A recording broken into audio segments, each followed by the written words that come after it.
नमस्कार. आजची स्टोरी ही 2003च्या मराठी पुस्तकातील एक पाठ होता.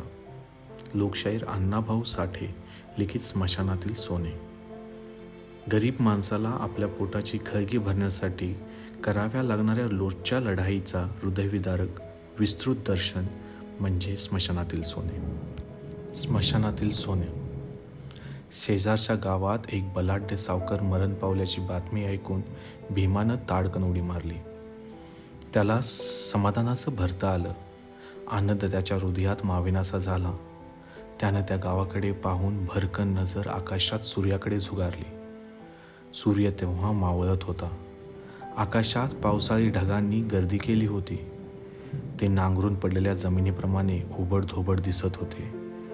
त्या अकराळ विकराळ ढगातून मावळता प्रकाश मुंबईवर वर्षत होता. वारा मंद वाहत होता. त्यामुळे ते घनदाट जंगल करकरत होतं आणि त्या जंगलात बसलेली ती 50 झोपडी भेदरली होती.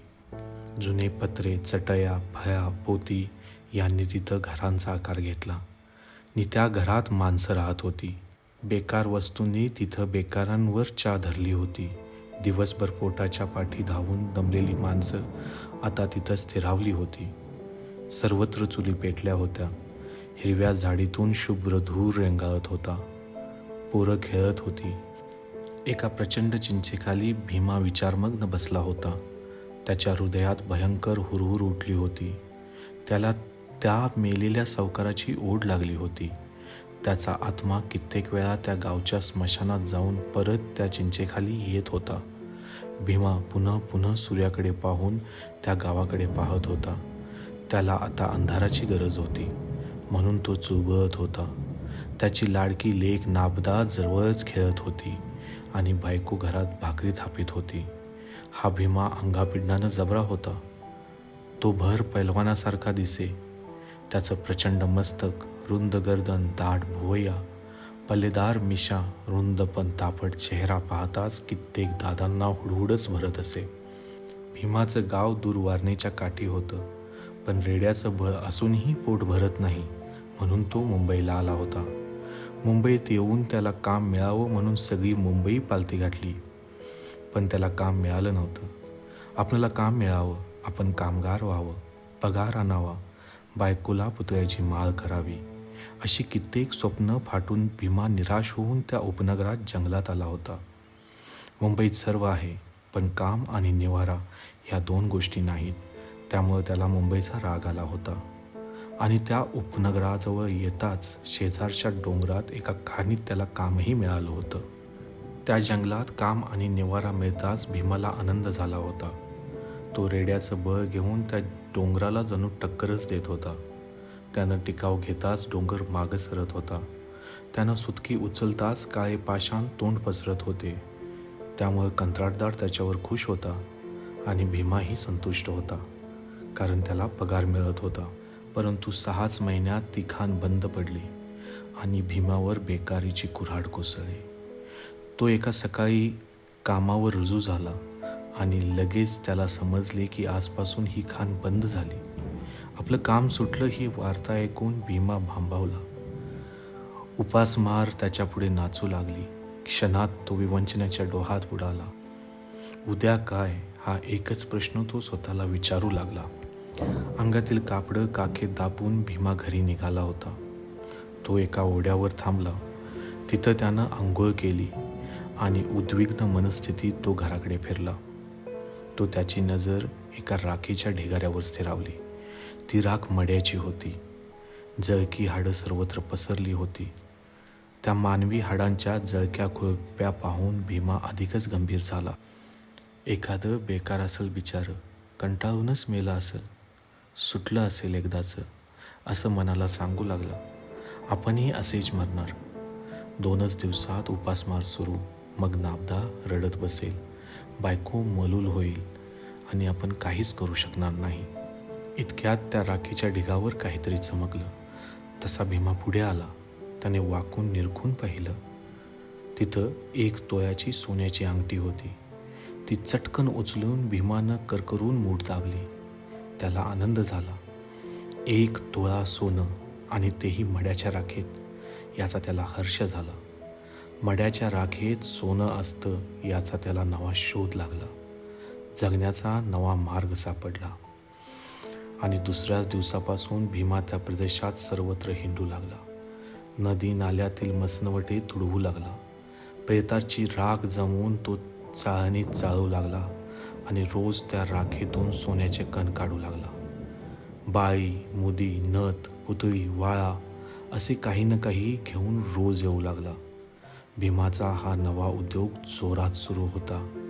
तो निर्भय होऊन राख चाळीत होता. अग्नीच्या दाबानं प्रेताच्या अंगावरचं सोनं वितळून त्याच्या हाडात जातं याचा त्यानं ठाव घेतला. जळकी हाडं वेचून तो त्यातून सोन्याचे कण काढी, कवट्या फोडी, मनगट कुटी, पण सोनं मिळवी. संध्याकाळी तो कुर्ल्याला जाऊन ते सोनं विकून रोख रक्कम मोजून घेई आणि घरी येते वेळी नाबदासाठी खजूर घेई. त्याचा तो धंदा अखंड चालला होता. भीमा प्रेताची राख चाळून जगत होता. त्यामुळे जगणे आणि मरणे यातील अंतरच त्याला कळेनासे झाले होते. ज्याच्या राखेत सोनं असेल ती राख श्रीमंताची आणि सोने नसेल ती राख गरिबाची, अशी त्याची ठाम समजूत झाली होती. मरावं तर श्रीमंतानं आणि जगावं तर श्रीमंतानं, गरिबानं मरू नये असा त्याचा दावा होता. अवमानित पामराला जगण्याचा आणि मरण्याचा मुळीच अधिकार नाही असं तो शेजाऱ्यांना दरडावून सांगत होता. जो मरतेसमयी तोळाभर सोनं दाढेत घेऊन मरतो तो भाग्यवान असतो असं त्याचं मत होतं. बेकारीच्या उग्रतेनं त्याला उग्र केलं होतं. तो रात्रंदिवस मसनवटी धुंडाळीत होता. मडं हे त्याच्या जीवनाचं साधन झालं होतं. त्याचं जीवन मड्याशी एकरूप झालं होतं. सूर्य मावळला, सर्वत्र अंधार पसरला. भीमाच्या बायकोनं भीमाला जेवण वाढलं. तो गंभीर होऊन जेवू लागला. आज कुठं जाणार हे लक्षात येऊन ती हळूच म्हणाली, आज कुठं जाणार वाटतं, मला वाटतं हे काम नको आम्हाला, कुठंतरी दुसरं काम करा. मड्याची राख, सोनं, संसार हे सारंच विपरीत आहे. लोक नावं ठेवतात, तू बोलू नको. तिचं बोलणं ऐकून भीमाचं मन दुखावलं. तो चिटक्या स्वरात म्हणाला, मी काहीही करीन, त्यांचं काय जातं, माझी चूल बंद झाल्यावर कोण पेटवणार आहे का? तसं नव्हे. नवऱ्याचा तो उग्र चेहरा पाहून ती हळूच म्हणाली, भूतासारखं हे हिंडणं चांगलं नाही, मला भीती वाटते म्हणून म्हणते. मसनवाट्यात भूतं असतात असं तुला कुणी सांगितलं? अगं ही मुंबई एक भूतांचा बाजार आहे. खरी भूतं घरात राहतात आणि मेलेली त्या मसनवाट्यात कुचतात. भूतांची पैदास गावात होते, रानात नाही, भीमा म्हणाला. त्याचं हे बोलणं ऐकून ती गप्प झाली आणि भीमानं निघण्याची तयारी केली. तो गुरकून म्हणाला, मुंबई चाळून मला काम मिळालं नाही, पण मड्याची राख चाळून सोनं मिळालं. डोंगर फोडला तेव्हा 2 रुपये मिळाले मला, पण आज सहज ती राख मला 10 रुपये देऊन जाते. असं म्हणून तो घराबाहेर पडला. तेव्हा बरीच रात्र झाली होती. सर्वत्र निशब्द शांतता नांदत होती. भीमा निघाला होता. भीमा अंधारातून निघाला होता. त्यानं डोकीला टापर बांधली होती. वर पोत्याची पोळ होती आणि कंबर बांधलेली होती. काक्याला एक आणीदार पहार घेऊन तो ढेंगा टाकीत होता. त्याच्या सभोवती घोर अंधार थैमान घालीत होता. त्याला कसलीही भीती वाटत नव्हती. सकाळी लुगडं, एक परकर, पोलका, खजूर एवढाच विचार करीत होता. आज तो भितरला होता. वातावरण घुमत होतं. क्षणोक्षणी गंभीर होत होतं. मध्येच एखादं कोल्ह्याचं टोळकं हुकी देऊन पळत होतं. एखादा साप सळसळत वाट सोडून जात होता. दूर कुठंतरी घुबड घुतकार करून भेसुरतेत भर घालीत होतं. त्या निर्जन जंगलात सर्वत्र ओसाड दिसत होतं. कानोसा घेत भीमा गावच्या जवळ आला. त्यानं खाली बसून दूर पाहिलं. गावात सामसूम झाली होती. अधूनमधून कोणीतरी खाकरत होतं. एखादा दिवा डोळे मिचकावीत होता. परिस्थिती अनुकूल आहे असं पाहून भीमाला आनंद झाला आणि तो चटकन स्मशानात शिरून त्या आजच्या सावकाराची नवी गोर शोधू लागला. फुटकी गाडगी मोडक्या किरड्या बाजूला सारीत या गोरीवरून त्या गोरीवर उड्या मारीत निघाला. प्रत्येक ढेपणीपाशी जाऊन काडी ओढून पाहू लागला. एका रांगेने तो नीर काढीत निघाला होता. आकाशात ढगांनी गर्दी केली होती, त्यामुळे अंधार अधिकच काळा झाला होता. पण एकाएकी वीज उठली होती. ती ढगाच्या कप्प्यात नाचत होती. पाऊस पडण्याचा संभव वाढला होता, त्यामुळे भीमा घाबरला होता. पाऊस पडला की नवी गोर सापडणार नाही याची त्याला चिंता पडली होती. म्हणून तो चपळाई करीत होता. त्याला घाम फुटला होता आणि तो भान हरपला होता. मध्यानरात्रीपर्यंत त्यानं सारं स्मशान चाळलं.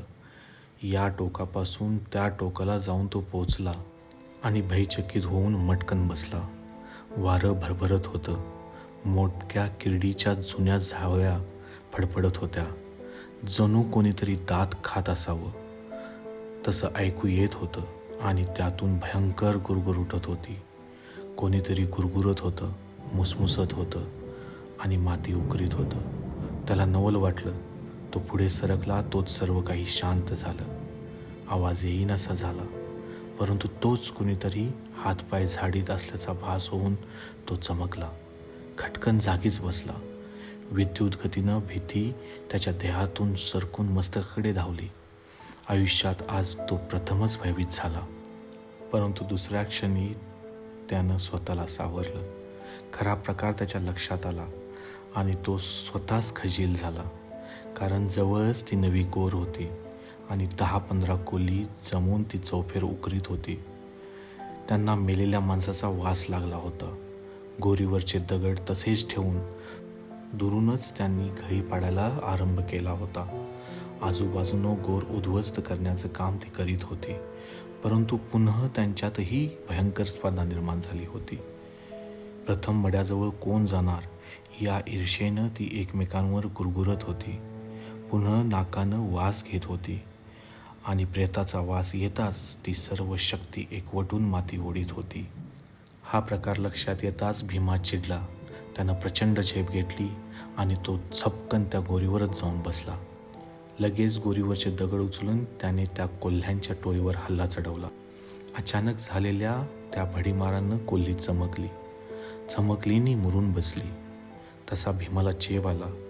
कोल्ह्या आधी आपणच गोरी उकरायची असं ठरवून तो गोरीवरची माती काढू लागला आणि त्याच वेळी कोल्ह्याने भीमाला पाहिला. एक कोल्हा पिसाट होऊन भीमावर धावला. क्षणात भीमाचा लचका तोडून तो पुढे पळाला. अंगावरचं पोतं झटकून त्यानं हातातील पहार सरळ सरळ धरली. तो कोल्हा पुन्हा भीमावर धावला आणि त्याच्याशी झुंज द्यायला तयार झाला. कोल्हा पुढे येताच त्यानं दणका दिला. झपाट्यानं कोल्हा गारद झाला. बाजूला पडून त्यानं प्राण सोडला आणि रणधुमाळी सुरू झाली. पुन्हा भीमा गोर उकरू लागला आणि मग सर्व कोल्ही त्याच्यावर तुटून पडली. भयंकर युद्धाला प्रारंभ झाला. भीमानं निम्मी गोर उकरून मडे अर्धे उघडे केले होते, पण कोल्ह्यांच्या हल्ल्यापुढे तो भांबावून गेला आणि हातात पहार घेऊन त्यानेही प्रतिकाराला सुरुवात केली होती. चारी बाजूने कोल्ही त्याच्यावर धावत होती आणि जिकडून कोल्हे येईल तिकडे तो दणका मारित होता. कोल्हे तिरपडून पडत होते आणि अचानक लचका तोडून पळत होते. गावाच्या शेजारी ते अभूतपूर्व युद्ध पेटलं होतं. कुंतीपुत्र भीमाचं नाव धारण करणारा तो आधुनिक भीम कोल्ह्यांशी लढत होता. उद्याच्या अन्नासाठी, मढ्यासाठी आपली सर्व शक्ती पणाला लावून लढत होता. पशु आणि मानव यांचं मृतदेहासाठी दारुण रण पेटलं होतं. कितीतरी उशिराने कोल्ह्यांचा हल्ला थांबला. अंधारात दबा धरून ती सर्व कोल्ही विश्रांती घेऊ लागली आणि तो अवसर मिळताच भीमानं त्या गोरीतील ते प्रेत काढून मोकळं केलं. तोंडावरचा घाम पुसून टाकला आणि तो त्या गोरीत उतरला. तोच पुन्हा कोल्ही तुटून पडली आणि पुन्हा हाणामारीला सुरुवात झाली. परंतु भीमाच्या प्रचंड शक्तीपुढे अखेर कोल्ही पराभूत झाली. त्याने आपला पराजय कबूल केला आणि लगेच भीमानं त्या प्रेताच्या काखेत हात घालून जोरानं ते प्रेत उपसून वर काढलं. मग काडी ओढून प्रेताची पाहणी केली. दडदडीत ताटलेलं मडं त्याच्या पुढं त्या गोरीत उभं होतं. त्यानं चपळाई करून त्या प्रेताच्या हातात चापसून पाहिला. एक अंगठी सापडली. कानात मुदी होती. ती भीमानं ओरबडून काढली. नंतर त्याला आठवण झाली की प्रेताच्या तोंडात नक्की सोनं असणार. त्यानं तोंडात बोटं घातली, पण प्रेताची दातखिळी घट्ट बसली होती. क्षणात त्याने आपली पहार प्रेताच्या जबड्यात घालून त्याची बचाई उचकटली. एका बाजूनं ती पहार जबड्यात घालून दुसऱ्या बाजूनं त्यानं आपली बोटं त्या प्रेताच्या तोंडात घातली आणि त्याच वेळी दबा धरून बसलेल्या कोल्ह्याने कोल्हेकुई केली. सर्वांनी हुकी देऊन पळ काढला, पण त्यांच्या ओरडीनं गावातली कुत्री जागी झाली आणि कुत्र्यांनी गाव जागा केला. अरे कोल्ह्यांनी प्रेत खाल्लं, चला, असं कुणीतरी ओरडलं. ते ऐकून भीमा घाबरला. त्यानं प्रेताच्या तोंडातून एक अंगठी काढून खिशात टाकली आणि घाईघाईनं पुन्हा डाव्या हाताची बोटं प्रेताच्या दाढेत घालून सर्व कोपरे चापसून पाहिले आणि बोटं काढून नंतर पहार काढण्याऐवजी प्रथम त्यानं पहारच काढली. खटकन त्याची 2 बोटं प्रेताच्या दातात अडकली. अडकी त्यात सुपारी सापडावी तशी सापडली. भयंकर कळ त्याच्या अंगात वळवळली आणि त्याच वेळी गावाकडून कंदील घेऊन माणसं येत असलेली दिसली. तसा भीमा भयभीत झाला. त्यानं बोटं काढण्याची शिकस्त केली. त्याला प्रेताचा राग आला. त्याच्याकडे येणारी माणसं पाहून तो अधिकच चिडला. त्याने हातातली लोखंड प्रेताच्या टाळूवर जोरात मारली आणि त्या दणक्यानं त्याची बोटं अधिकच अडकली. प्रेताचे दात बोटात रुतले. त्याच्या अंगात मुंग्या उठल्या. हेच खरं भूत, हे आपणाला पकडून देणार. लोक येऊन प्रेतासाठी मला ठार करतील, नाहीतर मार मारून पोलिसांच्या हवाली करतील, असं वाटून भीमा अगतिक झाला, वैतागला, निर्भान झाला. सर्व शक्ती एकवटून तो प्रेतावर प्रहार करू लागला. भडव्या, सोड मला, जोरानं ओरडला. गावकरी जवळ होते. भीमा अडकला होता. मग त्यानं विचार केला आणि नंतर पहार त्या प्रेताच्या जबड्यात घातली आणि मग हळूच बोटं काढली. तेव्हा ती कातरली गेली होती. फक्त चमडीला चिटकून लोंबत होती.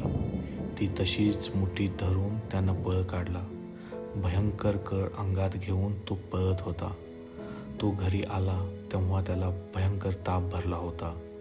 त्याची ती स्थिती पाहून घरात रडरड सुरू झाली. त्याच दिवशी डॉक्टरांनी भीमाची 2 बोटं कापून काढली आणि त्याच दिवशी खाणीचं काम पुन्हा सुरू झाल्याची बातमी आली.